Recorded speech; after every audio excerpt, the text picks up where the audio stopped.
नमो नमः। आज मैं प्रौढ़ मनोरमा के अगले पाठ को लेकर उपस्थित हुआ हूँ। प्रौढ़ मनोरमा मूल मात्र शास्त्री प्रथम वर्ष में निर्धारित है, व्याकरण प्रतिष्ठा विषय के रूप में। इसके पहले हम लोग ने हयवरट सूत्र में हकार ग्रहण के प्रयोजन का अध्ययन किया। आज हम लोग हल सूत्र में हकार ग्रहण किस लिए है, उसका प्रयोजन क्या है, इसके बारे में अध्ययन करेंगे। तो पाणिनि जी ने अयुण में एक हयवरट और एक हल, ये 14 सूत्रों में 2 सूत्र पढ़ा है। तो दोनों जगह हकार का ग्रहण है। तो ये प्रश्न पूर्व में ही था हम लोग के पास कि हयवरट में भी हकार है और हल में भी हकार है, तो दोनों जगह हकार पढ़ने का क्या तात्पर्य है, क्या प्रयोजन है। तो उसी को भट्टोजी दीक्षित स्पष्ट कर रहे हैं। तो उन्होंने हयवरट में हकार ग्रहण करने का 4 प्रयोजन उन्होंने माना था। अट, अस, हस, इण, इन 4 प्रत्याहारों में हकार का ग्रहण हो, एतदर्थ हयवरट सूत्र में हकार का ग्रहण किया गया। तो उसका प्रयोजन भी वहाँ बताया गया, उदाहरण भी बताया गया। और आज हल सूत्र में हकार का ग्रहण किस लिए है, इसका प्रयोजन बताते हैं। तो भट्टोजी दीक्षित लिखते हैं मूल में, हल इदम सूत्रम वल रल झल सलसु हकार ग्रहणार्थम। ये हल, ये सूत्र इसलिए पढ़ा गया है, हल ये सूत्र में हकार का ग्रहण इसलिए है कि वल प्रत्याहार, रल प्रत्याहार, झल प्रत्याहार और सल प्रत्याहार में हकार का ग्रहण हो। एतदर्थ हल, इस सूत्र में जो हल अंतिम सूत्र है, इसमें हकार का ग्रहण किया गया। तो हल यहाँ पर हकार ग्रहण करने से वल प्रत्याहार में भी हकार आ जाएगा, क्योंकि वल प्रत्याहार हमारा व हय व र ल य म ङ ण न झव घड ध जव घड ध ख फ छ ट द कप स स स ह, वहाँ तक होता है, व से लेकर हल के लकार तक वल प्रत्याहार। उसी तरह रल प्रत्याहार बनता है, रल में भी हल सूत्र के ह तक का ग्रहण हो जाएगा, ह का। और झल में भी इसी तरह झ से लेकर हल के हकार तक का ग्रहण हो जाएगा। और सल में भी श से लेकर ये हल के हकार तक का ग्रहण हो जाएगा। तो इन 4 प्रत्याहारों में भी हकार का ग्रहण हो, अर्थात इन 4 प्रत्याहारों के अंदर हकार भी समावेश हो, एतदर्थ हल सूत्र में हकार का ग्रहण किया है। तो इसका क्या प्रयोजन है, तो प्रयोजन दिखाते, उदाहरण दिखाते हैं कि रुदि ही सोपी ही, रुदि ही सोपी ही रुदादिभ्य सार्वधातुके इति वलादि लक्षण इट। रुदि ही सोपी ही, रुदि ही रुधिर अश्रु विमोचने धातु है, रुद धातु। और सोपी ही में ईशिप सये स्वप धातु है। तो ये रुद धातु और स्वप धातु में वलादि वल को मान करके जो इट होता है, वो इट हो, एतदर्थ वल हकार का ग्रहण किया गया है। तो किस सूत्र से, रुदादिभ्य सार्वधातुके, रुदादिभ्य सार्वधातुके इस सूत्र के द्वारा रुद और स्वप धातु में जो वलादि लक्षण इत है, जैसे रुदि यहाँ पर रुद धातु से लोट लकार, सोपी ही यहाँ पर स्वप धातु से लोट लकार बनने पर मध्यम पुरुष में सी बनकर सी के सी प्रत्यय होता है। तो सेर्य पिच्च से ही हो जाने पर रुद ही, ऐसी स्थिति में स्वप ही, इस स्थिति में यहाँ पर ये रुदादिभ्य सार्वधातु के इस सूत्र से वल आदि लक्षण, जो वल को होने वाला इट है वो हो, ऐसा कहता है। तो इट आगम करने के लिए यहाँ वल में हकार का ग्रहण हुआ, क्योंकि ही में ह आ गया। तो ह हमारा वल प्रत्याहार में आ गया। वल प्रत्याहार में आ जाने पर ह को रुदादिव्य सार्वधातु के इस सूत्र के द्वारा ईटागम हमने कर दिया। ईटागम कर दिया तो आदि में बैठा तो रुदि ही ऐसा बना, और सोपी ही, सोप ही और सोप ईट हो गया, सोपी ही ऐसा बना। तो पहला प्रयोजन वल प्रत्याहार में हकार का भी ग्रहण हो। यदि हल सूत्र नहीं पढ़ते तो यहाँ पर वल में ह नहीं आता, तो रुदि ही सोपी ही यहाँ पर ईटागम ही नहीं होता, ये प्रयोगी नहीं सिद्ध हो सकता। एतदर्थ वल में हकार का ग्रहण है। फिर अगला उदाहरण देते हैं, स्नेहित्वा स्नेहित्वा इत्यत्र रलो विपदात् हलादेशंश्च इति वा कित्वम्। तो श्नीय प्रीतौ धातु है, तो श्नीय धातु से अक्त्वा प्रत्यय कर देने पर यहाँ ईटागम होकर स्नेहित्वा बनता है। तो यहाँ रलो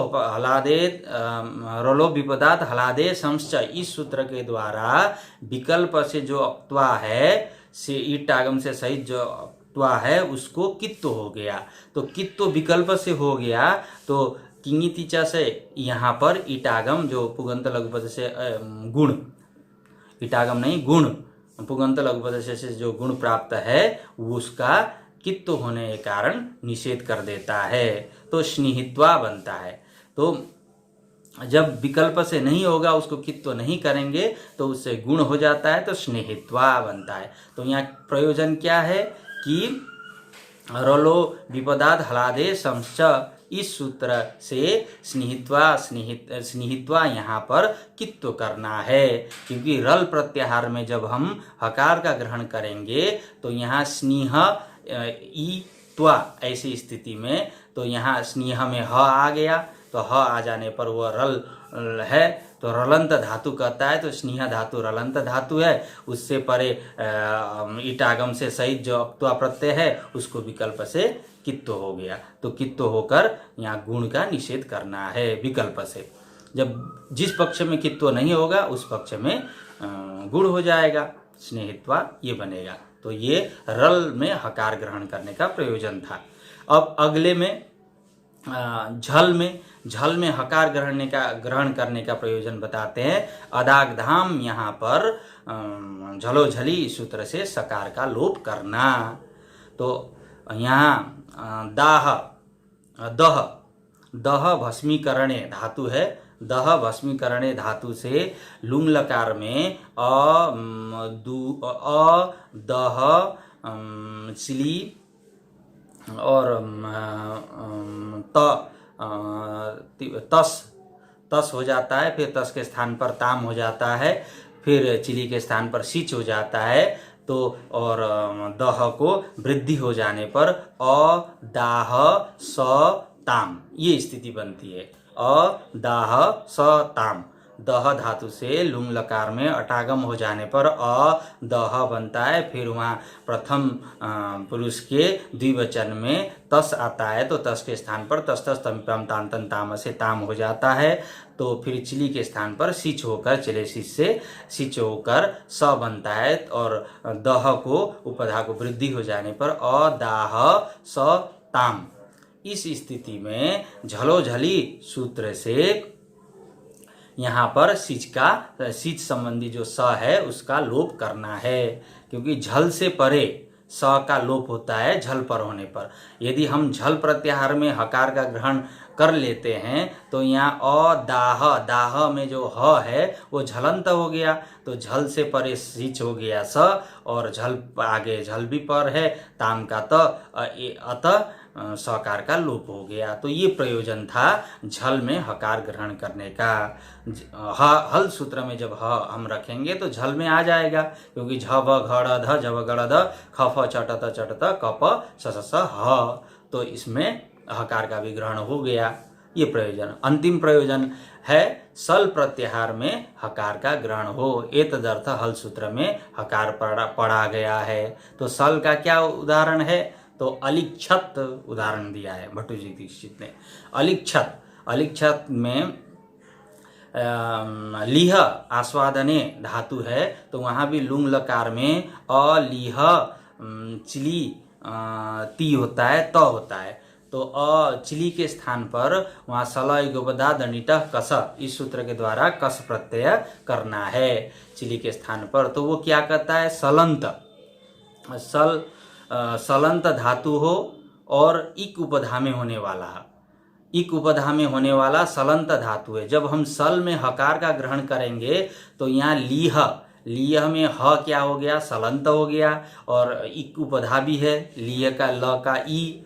ए तदर्थ इससे परे जो चिली है, चिली के स्थान पर कस आदेश विकल्प से हो गया, तो नित्य से हो गया, तो अलिक्षत ये रूप बनेगा। नहीं तो यदि हम सल में हकार का ग्रहण नहीं करेंगे तो अलिक्षत रूप नहीं होगा। तो ये इस प्रकार से हल सूत्र में हकार ग्रहण करने का प्रयोजन भट्टोजी दीक्षित ने 4 दिखाया है। वल प्रत्याहार में, रल प्रत्याहार में, और झल प्रत्याहार में, और सल प्रत्याहार में हकार ग्रहण हो एतदर्थ। इनका सबका उदाहरण बताया। पहला बताया रुधि ही सोपी ही, वल प्रत्याहार में ग्रहण होने से ये रूप सिद्ध हो जाएंगे, वलादि लक्षण ईट हो जाएगा। फिर स्निहित्वा यहाँ पर विकल्प से रलो विपदात हलादे संश्च, इस सूत्र के द्वारा कित्व कर देते हैं, तो एक पक्ष में गुण हो जाएगा, एक पक्ष में नहीं होगा, ये रूप हो जाएगा। ये रल प्रत्याहार में हकार ग्रहण करने का फल है। पुनः झल प्रत्याहार में हकार ग्रहण करने का फल है अदागधाम, इस सूत्र में अदागधाम इस रूप में झलोझली से सकार का लोप करना है। तो ये झल का प्रयोजन हो गया। फिर सल का हो गया अलिक्षत यहाँ पर जो चिली है, चिली के स्थान पर सल उपधा दंडितः कस, इस सूत्र के द्वारा कस प्रत्यय करना है। तो ये रूप 4 प्रयोजन बताए, चारों का उदाहरण भट्टोजी दीक्षित ने दिया है। तो ये दोनों हयवरट और हल सूत्र में हकार ग्रहण करने का दोनों प्रयोजन दिया। तो हयवरट सूत्र में हकार भी सिद्ध है और हल सूत्र में हकार भी सिद्ध है। ये तरह हमको हयवरट सूत्र भी मानना है और हल सूत्र भी मानना है, इसमें कोई दोष नहीं है।